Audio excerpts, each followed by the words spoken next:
আসসালামু আলাইকুম, স্বাগতম আমাদের আজকের ভ্রমণ গাইডে। আজ আমরা ঘুরতে যাচ্ছি প্রকৃতির অপূর্ব সৌন্দর্যের শহর শ্রীমঙ্গলে। ঢাকা থেকে শ্রীমঙ্গল যেতে হলে সহজেই পাবেন বিভিন্ন বাস সার্ভিস। আগে থেকে টিকিট কেটে নিলে ভ্রমণটা হবে আরো নিশ্চিত। চাইলে ট্রেনেও যেতে পারেন, আর যাত্রাপথেই উপভোগ করতে পারেন গ্রামের সবুজ শোভা। এই ভিডিওতে আমি আপনাদের দেখাবো শ্রীমঙ্গলের চা বাগানের মনোমুগ্ধকর দৃশ্য, লাওয়াছড়া জাতীয় উদ্যানের নীরব সবুজ সৌন্দর্য, মাধবপুর লেকের অপরূপ সৌন্দর্য যা চোখ জুড়িয়ে যাবে। এছাড়াও ঘুরে আসবো সাতরঙ্গা চায়ের আড্ডাঘর থেকে, যেখানে ভ্রমণকারীরা খুঁজে পান বিভিন্ন স্বাদের বিস্ময়। তাহলে চলুন একসাথে ঘুরে আসি শ্রীমঙ্গলের এই রোমাঞ্চকর যাত্রায়। ঢাকার যে কোনো বাস স্ট্যান্ড যেমন মহাখালী, গাবতলী, সায়দাবাদ থেকে শ্রীমঙ্গলের টিকিট পাওয়া যায়। টিকিটের মূল্য জনপ্রতি 550 টাকা থেকে 600 টাকা পর্যন্ত।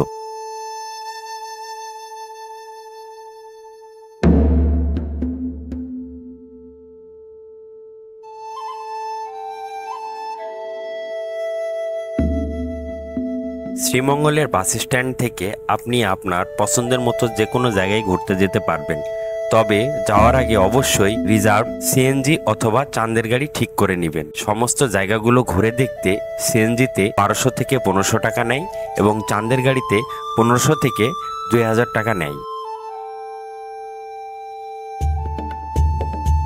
এবার আমরা রওনা দিলাম লাওয়াছড়া জাতীয় উদ্যানে।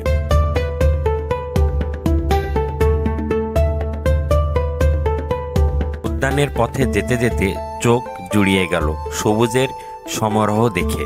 চারিদিকে সবুজ আর সবুজ আর চা বাগান।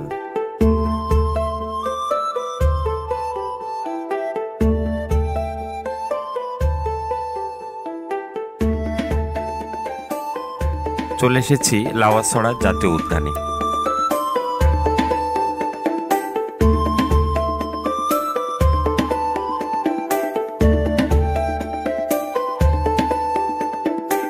এখানে জনপ্রতি টিকিটের মূল্য 115 টাকা।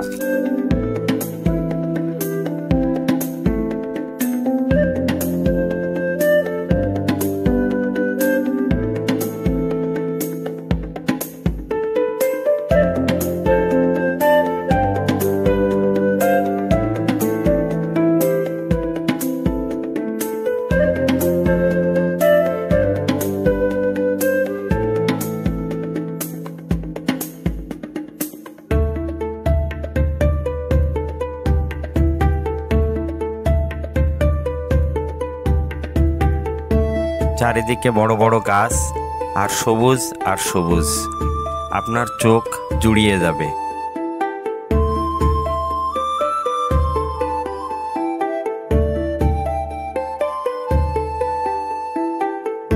লাওয়াছড়া জাতীয় উদ্যানটি অনেক বড়। পুরো জাতীয় উদ্যানটি ঘুরে দেখতে হলে আপনার একদিন সময় লাগবে। তাই আমরা সিদ্ধান্ত নিলাম খাসিয়াপল্লী দেখে আমরা এখান থেকে বিদায় নিব। এরপর খাসিয়াপল্লীর উদ্দেশ্যে রওনা দিলাম।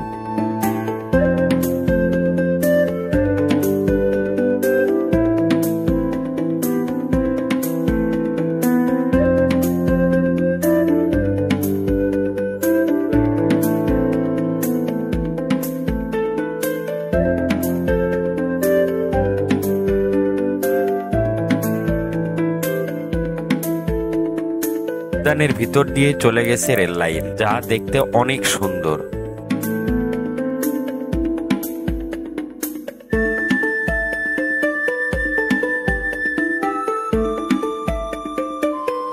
আর এই রেল লাইনেই হুমায়ুন আহমেদের আমার আছে জল ছবির শুটিং হয়েছিল। রাস্তায় যেতে যেতে এক চাচিকে জিজ্ঞাসা করলাম খাসিয়াপল্লীটি কোন দিকে।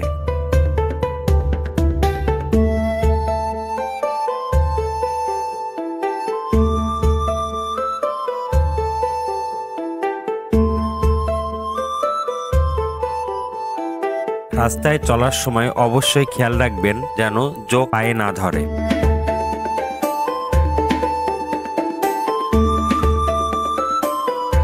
চলে এলাম খাসিয়াপল্লীতে। এখানে 140 জন খাসিয়াপল্লীতে বসবাস করে। তাদের ঘরবাড়ি অনেক গোছালো এবং অনেক সুন্দর।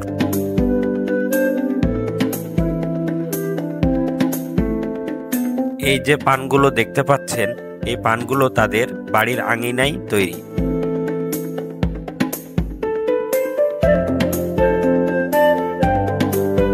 খাসিয়াপল্লী থেকে ঘুরে আসার সময় আবার দেখা হয়ে গেল এক বানরের সাথে। এখানকার পশু পাখিগুলো মানুষের আসা যাওয়া দেখতে দেখতে অভ্যস্ত, কখনো আক্রমণ করে না।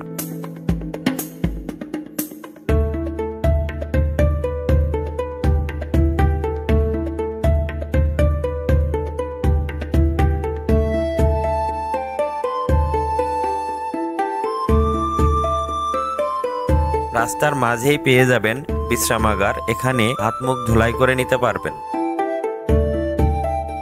এরপরে আবার আমরা রওনা দিলাম মাধবপুর লেকের উদ্দেশ্যে।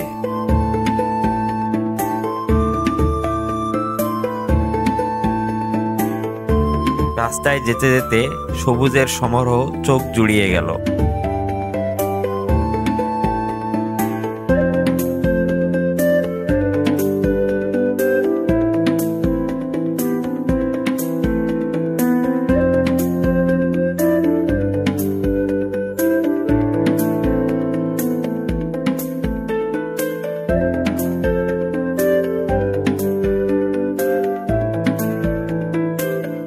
এবার মাধবপুর লেকের ভিতরে ঢোকার পালা।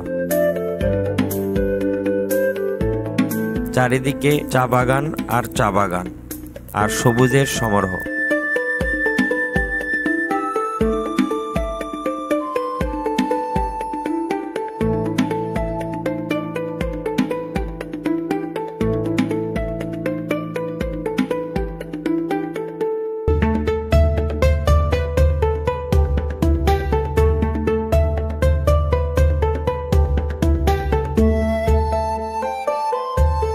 মাধবপুর লেকটি শুধু লেক নয়, এটি চা বাগান এবং লেক।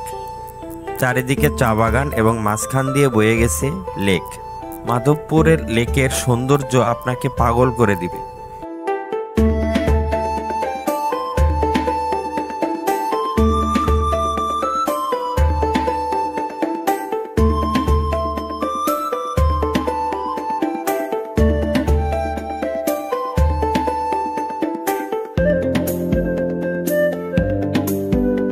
সম্পূর্ণ লেকটি ঘুরে দেখতে হলে আপনাকে মিনিমাম দিনের অর্ধেক সময় হাতে নিয়ে এখানে যেতে হবে।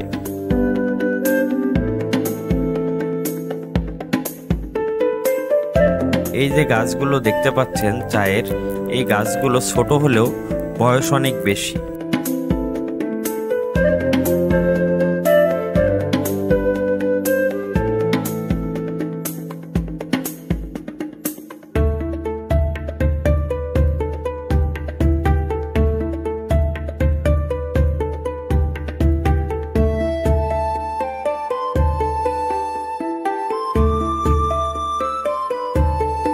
ক্লান্তির মাঝখানে একটু লেবু শরবত খেয়ে নিলাম।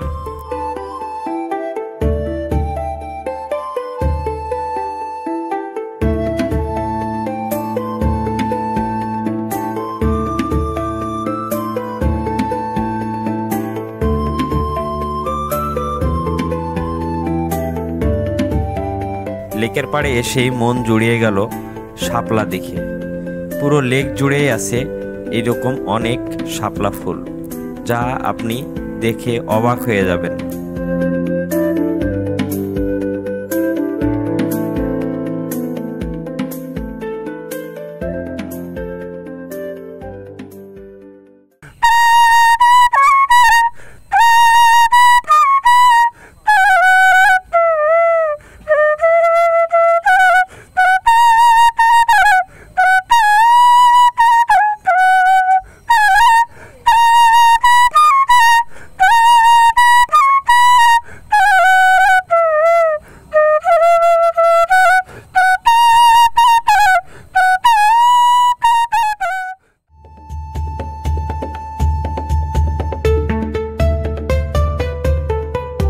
মাধবপুর লেক দেখা শেষে আমরা আবার রওনা দিলাম নূরজাহান চা বাগানের উদ্দেশ্যে।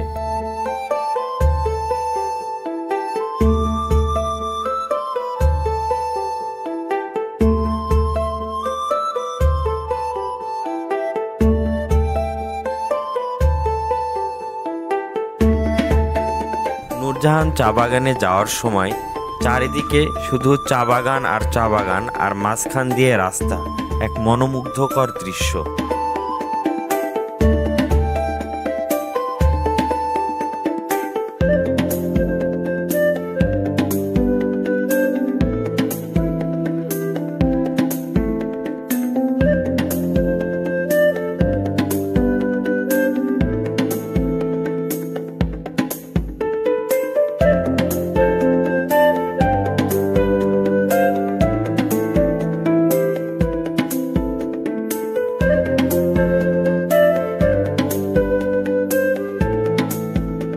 নূরজাহান চা বাগান দেখা শেষে রাস্তাতেই আবার দেখা হয়ে গেল গ্র্যান্ড সুলতান হোটেল।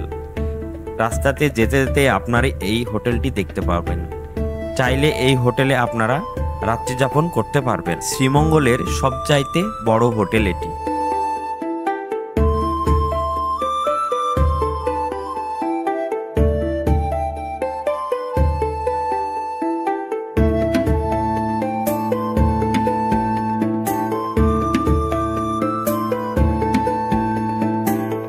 এবার আমরা রওনা দিয়েছি লাল পাহাড়ের উদ্দেশ্যে। লাল পাহাড়ে যেতে হলে আপনাকে মেন রাস্তা থেকে মিনিমাম 2 কিলোমিটার ভিতরের দিকে হেঁটে যেতে হবে।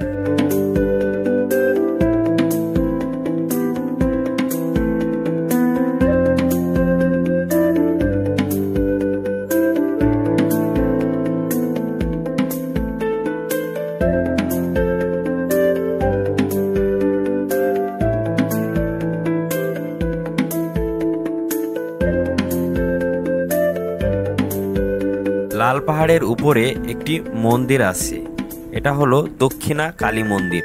মন্দিরটি দেখার সাথে সাথে আপনারা পুরো এলাকার ভিউ এখান থেকে দেখতে পাবেন।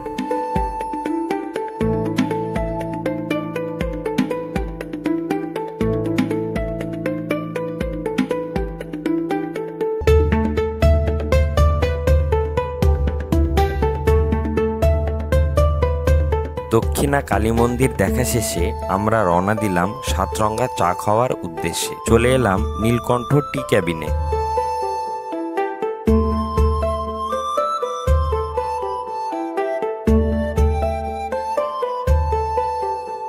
এখানে 1 কাপ সাতরঙ্গা চায়ের মূল্য 75 টাকা।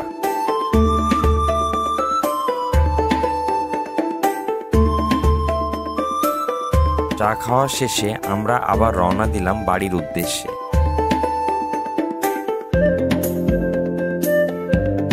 আর রাস্তায় দেখা হয়ে গেল রাবার বাগান।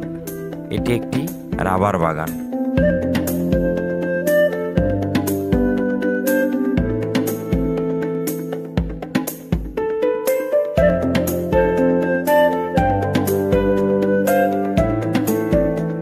আপনারা চাইলে সময় নিয়ে এখানে নেমে রাবার বাগানটি দেখে যেতে পারেন।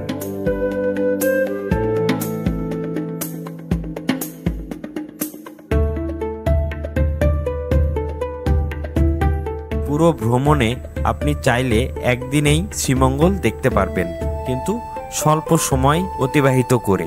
যদি বেশি সময় নিয়ে দেখতে চান তাহলে অবশ্যই 2 দিন সময় নিয়ে আসবেন।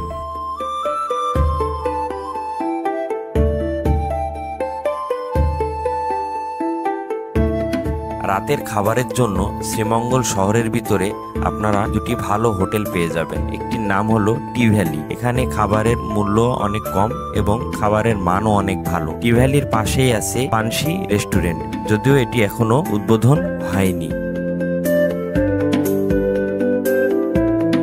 পুরো ভিডিওটি দেখার জন্য আপনাদের অসংখ্য ধন্যবাদ। ভিডিওটি কেমন হয়েছে তা অবশ্যই কমেন্টে জানাবেন। আপনাদের কমেন্ট আমাদের আরো অনুপ্রেরণা যোগায়।